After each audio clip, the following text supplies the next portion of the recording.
Welcome, guys. Welcome to the Conner Rueca Show. Thank you for being here with us. You guys already know, if you guys are watching this, you guys are watching an episode with brilliant, high quality operators in the space. Sometimes we're bringing on clients here that use closer control on our AI tools. Sometimes we're just bringing other service people that are helping real estate wholesalers and direct to seller investors. Sometimes we just bring other operators who are running big businesses and educators. And guys, that's what me and my brothers, that's what we want to promise you guys is every single time you guys speak to me on a video with another operator, you can be confident that this guy is the real deal and he's worth listening to. So guys, we're going to jump into today, skip the fluff and just get into just like getting to know who Fidel is. Fidel Guajardo is our guest today. We're going to have him intro himself and then we're just going to jump into questions because I've only had a few conversations with Fidel before this and I'm like, all right, I'm just going to throw this guy up here because I need to learn myself and I want you guys to be learning at the same time while I be selfish with his time.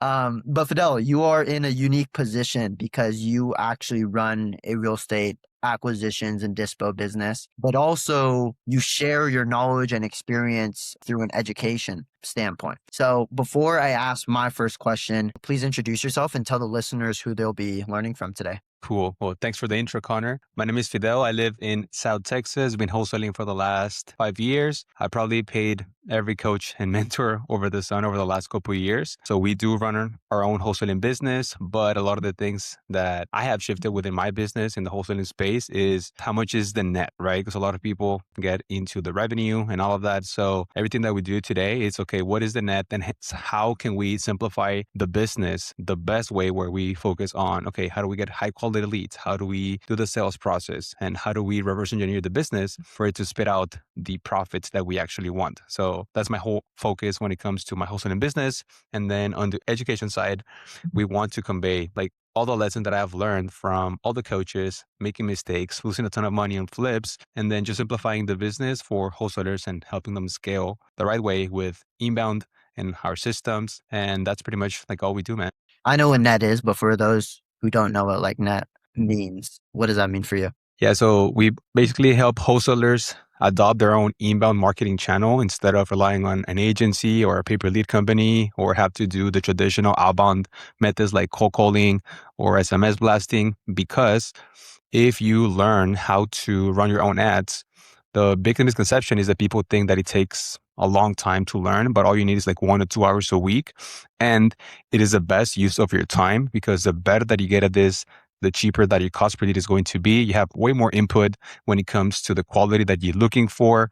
And then the conversations with the sellers become way easier. So if you are doing your backyard or maybe you're doing nationwide, Facebook is the only platform where you can actually pinpoint and, kind of call out the motivation, right? Like divorce, inheritance, foreclosure. So we do a ton of those ads and then the leads come in hot and ready to sell. And then you just put them on the contract and sell them. And that's what I mean by simplifying the business as much as we can. That's super interesting. I wholesaled for 4 years and we did run Google PPC. It was an agency, wasn't as successful as I wanted it to be, but our most successful marketing channel was outbound, cold calling specifically. We got up to 8 cold callers. We were honestly printing and we kind of, we can talk about this later, but we went from 8 cold callers to all in on Google PPC in 2 months. So like we went from 8 to 0 cold callers, all in on PPC. Extremely stupid, but this kind of relates to what you're saying because you're saying like running your own meta ads is where your time is best spent. And I'm starting to like compare like when we were running a cold calling team, there was a lot of training that needed to take place. There was a lot of hiring that needed to take place, a lot of tracking of KPIs, make sure the culture is there, make sure there's no drama. All these guys are Filipinos, they're all men, they're young guys, they're competitive. And I'm starting to think like, okay, we definitely spend more than 1 to 2 hours a week on that marketing channel, like you're saying for Meta. So what was the point, or at what point did you realize like running your own ads was different than all the other marketing channels? Yeah, so that's what I mean by simplifying the business. If you look fundamentally at wholesaling, like what do? We talk to people who are going through some sort of financial distress or like pain point, right? And then we solve a problem and that is how we get paid. So when it comes to the outbound methods is you don't have a whole lot of leverage. Now, I know some people that crush with cold calling, But the thing with that is you got to be really good at sales. But if we can strip down the business and it's like, okay, what can we focus on that is going to give us the most amount of leads that are motivated in order for us to get deals? That's why I love inbound. And the reason why I wanted to learn it was because in Q4 of 2024, during the elections, I had like 25 properties that were listed and nothing was selling. And it kind of made me reflect back. And I already had done like PPC. I had an agency running my ads. I'd done direct mail and all the channels. But, I always have this book behind me, Alex Hermosi's $100 million Leads book, where he talks about when he learned how to run Facebook ads, his business completely changed. So kind of going through that period and kind of experiencing like, okay, like nothing is selling, I'm making revenue, but I'm not keeping a lot of the money. And then just looking at what agencies kind of were doing with my ads. Anytime I would see the ads, I thought like, hey, I can make this ad even better. So that's pretty much what sparked it. And then I actually flew to the workshop in Vegas. And then I met with their team and then I asked them a ton of questions. And then since then we implemented in the business. And then we went from paying like $5,000 cost per deal in 2022 to 2024, the way down to $1,500 now with Meta ads. And, we close 5 to 10 deals a month. We spend $5,000 to $10,000 a month on Facebook. The time that you actually invest in learning it, the return you're going to get on that is going to be significant because now your cost per lead is cheaper, but your cost per contract is also cheaper. Therefore, you don't need to spend more money on marketing to get the deals, and you get to save, over 50%. We were saving 50% of what we were spending before, and now it's way more like simple. And then since what I teach is like, hey, you can be the one in the ad or you can use AI or static images.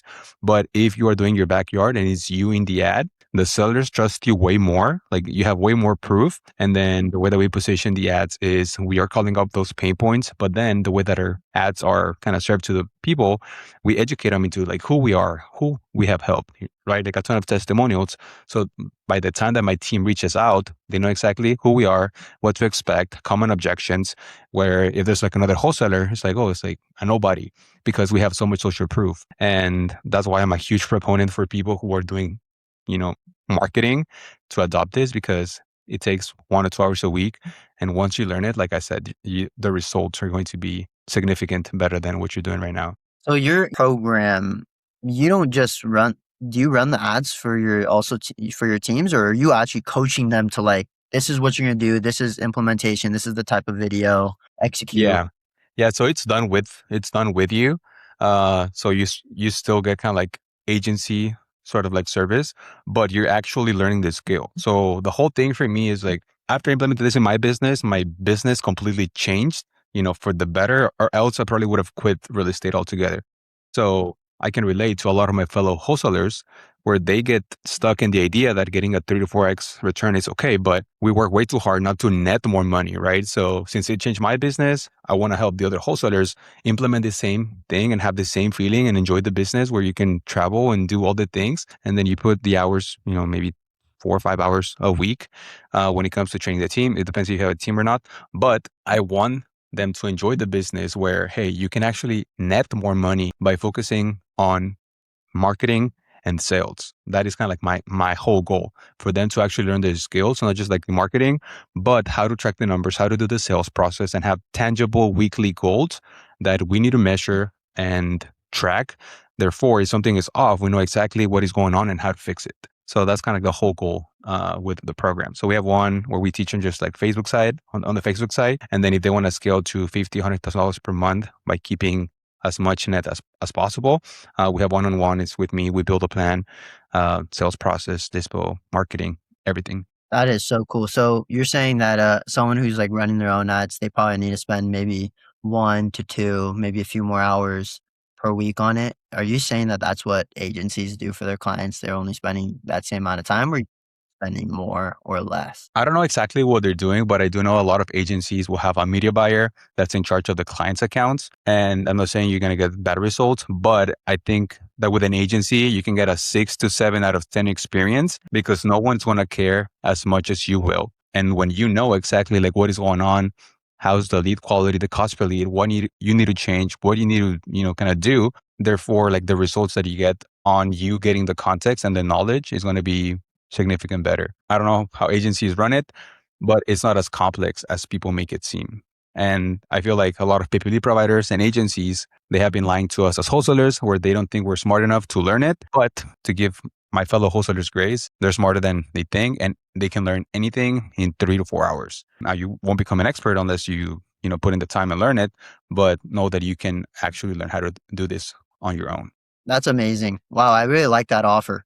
I don't know that many offers out there, and I know a lot of people in the game in terms of like marketing, stuff like that, who are doing that. And I think that's really impactful. When would you say is like a good time for someone to even like consider paid ads? Are you a advocate like people can like they haven't even done a deal, they could jump into paid ads, or do you think they need some traction or something? Yeah, they need some Or traction. I usually don't work with anyone that's brand new because they have to go through that pain of wholesaling where you don't know what the heck you're doing. You have no systems, no process, right? So the people that we often help is people who already have done deals or they have a marketing budget of at least $3,000 a month. And then we will shift some of that budget into paid ads and then refine the sales process, the numbers, the KPI, so they know exactly, what they need to do. Because like if someone hires me, like my job is to help them make more money, whatever their goal is, whether that's 50K a month, 100K a month, that is what they're paying for. But when it comes to new people, I don't usually take on new people. I took on a guy like he's a friend of mine, but he's a business owner. So he's way more, mature and putting in the time. And in 6 weeks, bro, he got 4 deals, like brand new to real estate, and he's crushing. So that'll be kind of like the only way I take someone that's new is maybe they have like a really good high paying sales job where they understand how everything works. But someone who has never made like good money, brand new, I wouldn't take them on. I think they can learn it like on their own, but I wouldn't take them on. you think meta ads is like the elite of marketing channels? There's another step above that. The way that I like to think about it is all of us are on social media, right? We are on Instagram, we're on Facebook. So our sellers, they are also on social media. We just need a way of captivating them and getting them into our ecosystem. So how do we do that? I always talk about doing pain-based ads where we're talking about potential problems that they may have, right? Divorce, inheritance, problem property. The reason why I love Facebook is because it's intrusive marketing, meaning your ad is going to come up to whoever the platform thinks they're going to respond to, right? So if we're focusing on pain-based ads, you're interrupting their feed, right? So if the ad is really good and they can relate to the ad, you can get a high quality lead for cheap, maybe 50%, 75% off that it will cost you on Google PPC before they even search for sell my house fast for cash. Because the way that we think about it is like, okay, it's a funnel. It's an awareness funnel. You have people at the top of the funnel that they don't even know they have a problem, and they see one of your ads where you're talking about a potential problem. They're like, oh, okay. But then since we put on different ads, maybe they click on one ad and they don't submit their information, but maybe they see another one where you're talking specifically about how you help another homeowner, then they submit, right? So what we want is to have ads at those different stages of awareness. And within Facebook, it kind of retargets them where they know who you are, and they're going to keep on seeing you, over time. So since we are on Facebook, us business owners, so are the sellers. We just need to find the way of getting them. Now, of course, there's things with Facebook that I hate. Sometimes it works wonderful. Sometimes I hate it. Just with any other marketing channel, it has its flaws. But for the time spent and logistics and moving parts that we need to put in, I really love the results that we get out of it. That's good. Recently, well, I don't know how recent, but I work with a lot of wholesalers who do meta, and me and my brothers, we run accountability reports with our clients. So we pretty much jump on with them 15 minutes. We say, hey, this is what your business looks like in terms of the data side. This is how many calls you guys are making. This is how many times you guys are changing the stages. This is how many revived leads came from our campaigns, X, Y, and Z. And what we're seeing is the teams that are doing meta ads, they're having trouble catching traction from the recent change that happened on how ads are ran. It's called the Andromeda, right? Yep. Okay. Yeah. In the most simple terms, can you explain that to me and everyone listening? Because like I've had multiple agency guys explain it to me, and I'm still confused because everyone Yeah. explains it a little bit different. Yeah. So if I could just sum it up, what the Andromeda update wants, they want to make it easier for the user to go on the platform and run ads, right? Depending on what the objective is for the campaign. Now you have awareness, traffic, if you're making like e-com and stuff. For us, the only thing we care about is leads. So before, the way that you would segment the campaigns, you would have to have different ad set. And then you have a campaign, you have an ad set, and then you have the ad. So the ad set is going to be everything with the targeting, demographic, inclusions, exclusions, interests. So the way that we used to run ads before is we would segment each different ad set between like location, maybe excluding some interest, stuff like that. And then the way that we would set up the campaign, we would have separate ad sets between images and videos, and that's how we would kind of test and see exactly what's working. But now the way that the Andromeda update works, what Facebook wants is for you to have different creatives, like different ads within the campaigns that you are running that are very different. Because if you know anything about running ads, like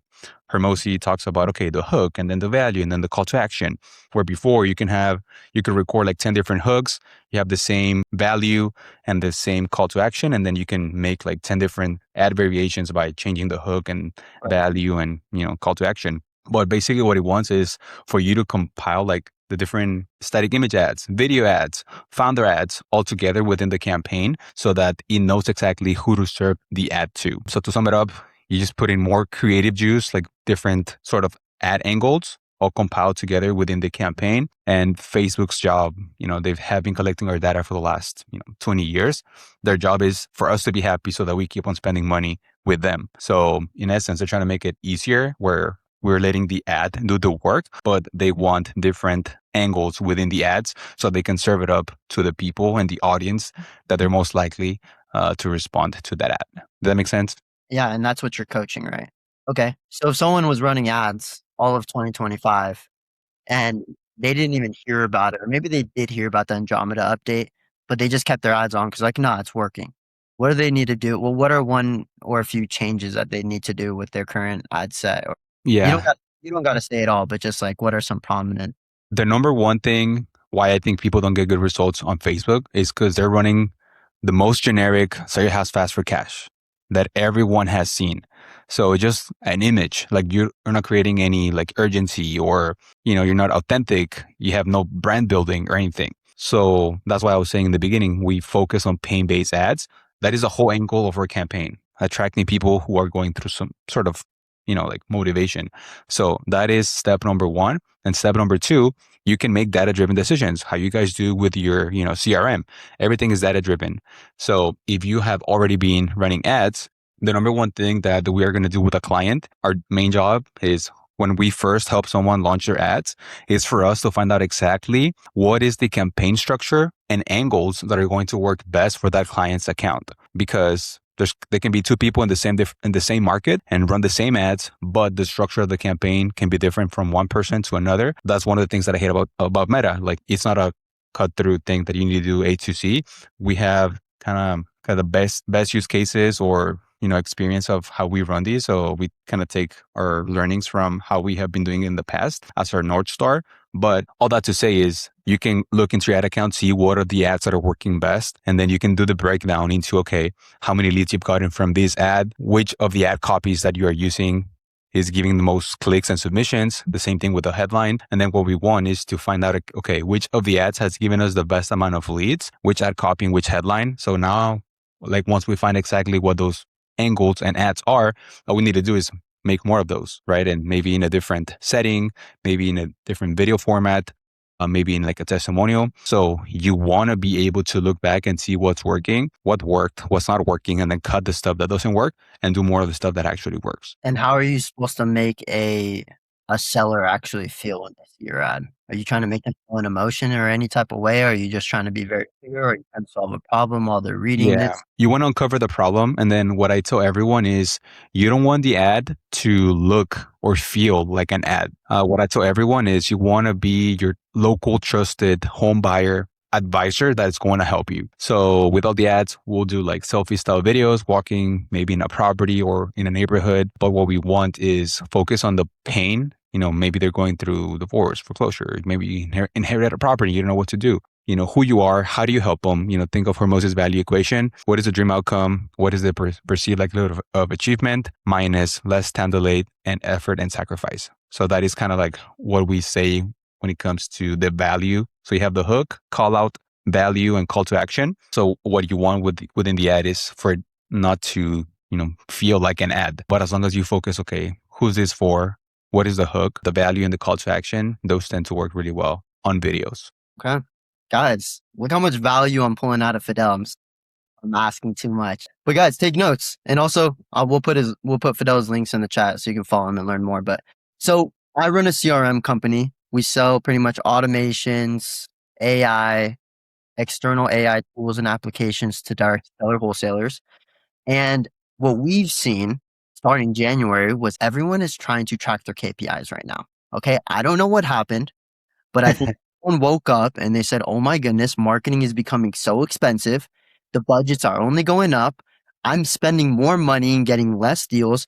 I need to figure out where my money is going and what are like my conversion points. What is my cost per lead, cost per contract, cost per deal? What are my lead to net lead ratio, net lead to offer ratio, offer to contract ratio, etc. Everyone is asking for this right now. And I work with I've worked with 200 plus teams on closing control. There's like 180 plus active teams using it.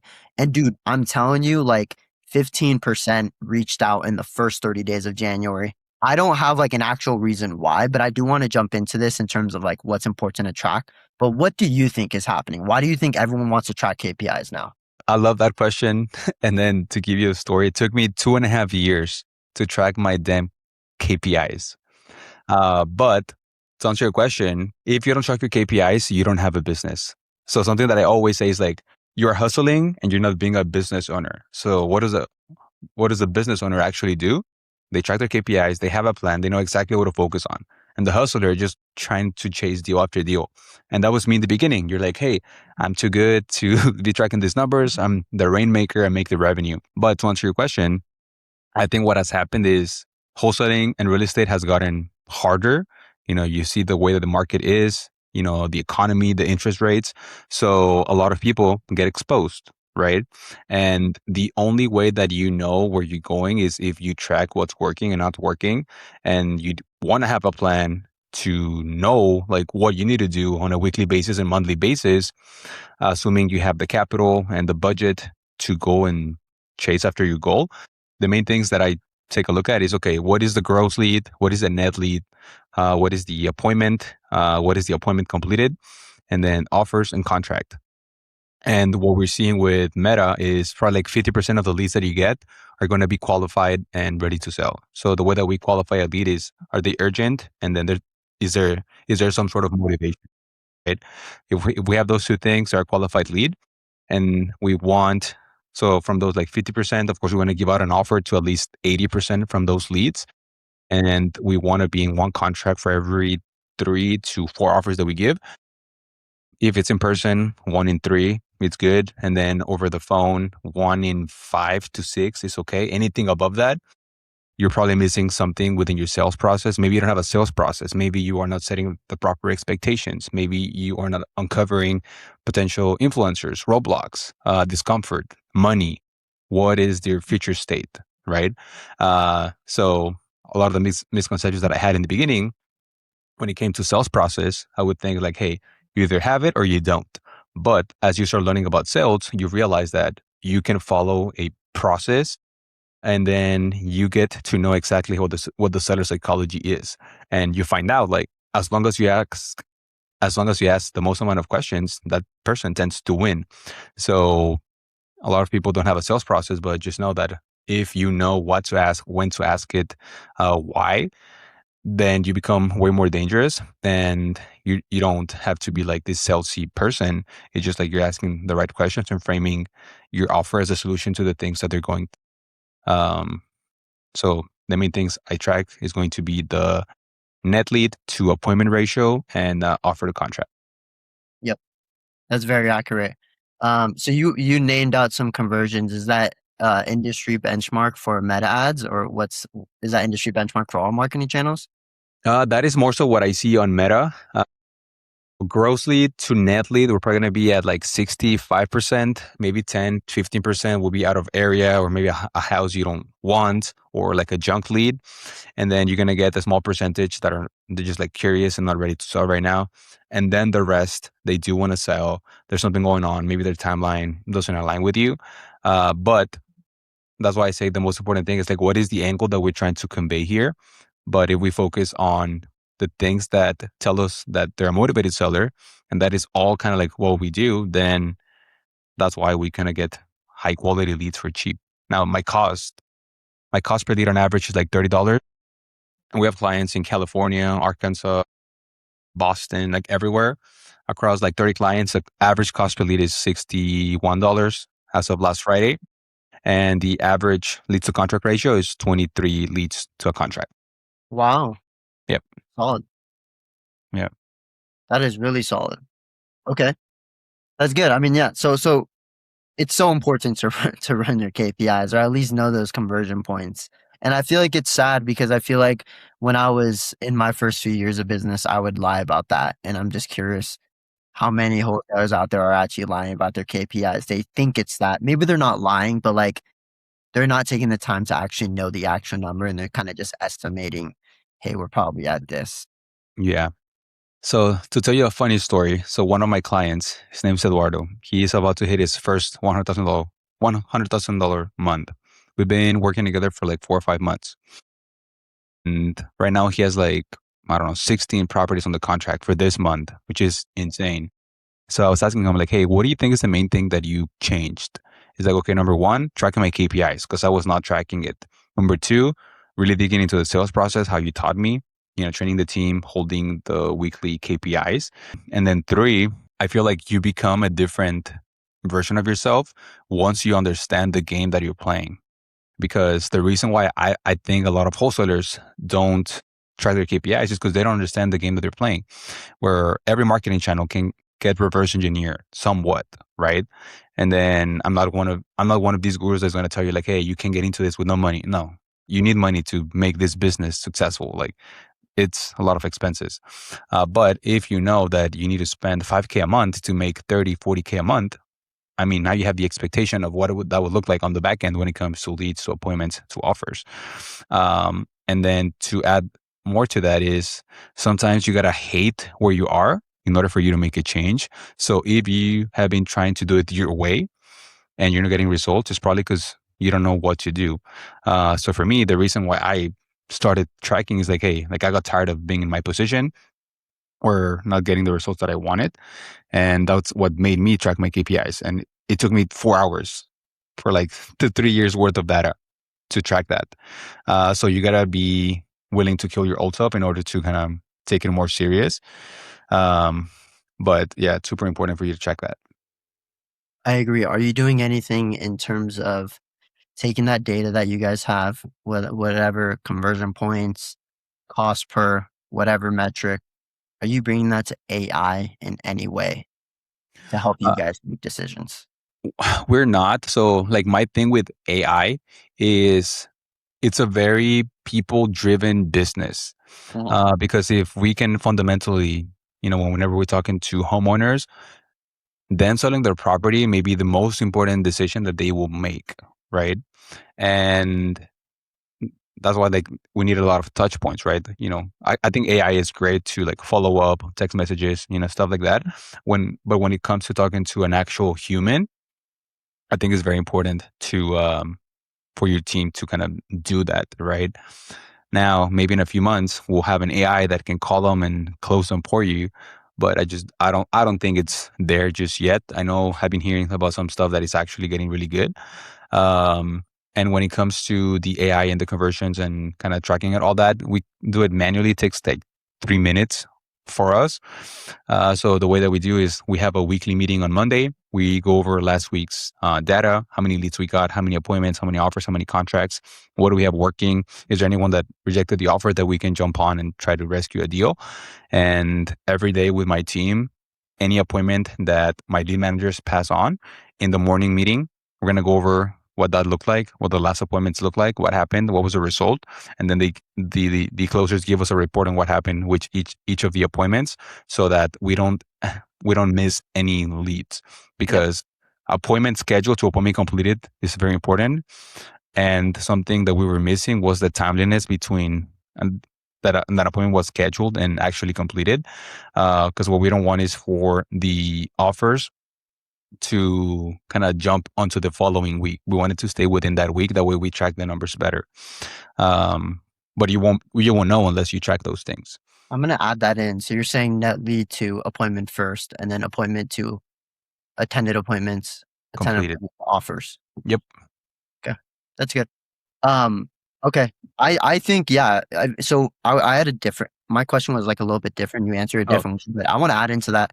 I think when AI is like doing the actual sales process, I think conversion points are gonna they're gonna be skewed for sure, and it's gonna become way more of a numbers game. yep. um, which I don't like. But what I was curious is like taking your data, your historical data. Let's say you have 6 months of like your cost per whatever metric, and you see the growth; it's going up and to the right. Are you grabbing that data, putting it into AI, and simulating? So that's what something that we're teaching our teams to do. Let's gather all your data, all your historical data, and we're gonna challenge and ask AI questions and to base its answers off your data, not based off of Mm, not based nice. off of industry benchmarks, your data, and play simulations with it. Hey, what happens if I increase ad spend in Meta for 2K? What if I what if our offer to contract ratio just goes up by 5% over 3 months? What happens? I think you can really play to that, Fidel. It could just be like an extra thing that you guys are like playing internally. And then when you're like, Yeah. this is a really good question to ask, bring it to your teams. It Yeah. works for us. I like that. Um, I do like that. I just think Because like they simulate.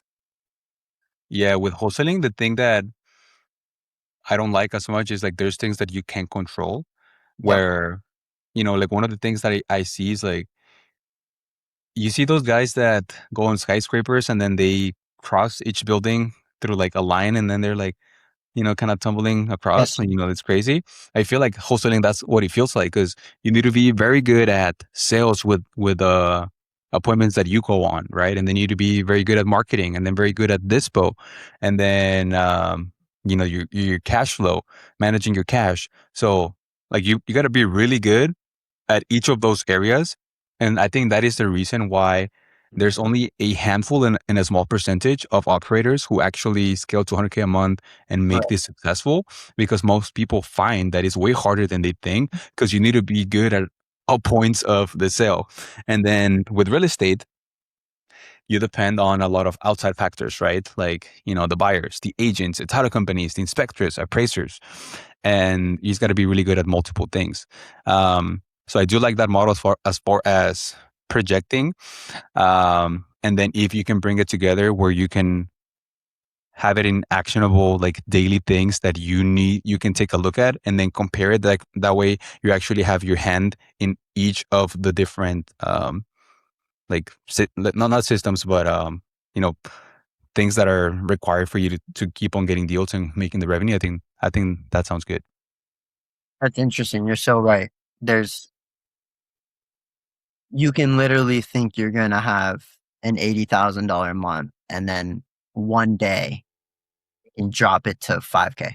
Yeah, yeah, that's more so kind of why I say it, because like there's a lot of variables that are like involved, and if you've been doing this for a while, you know that deals can fall like, Yeah.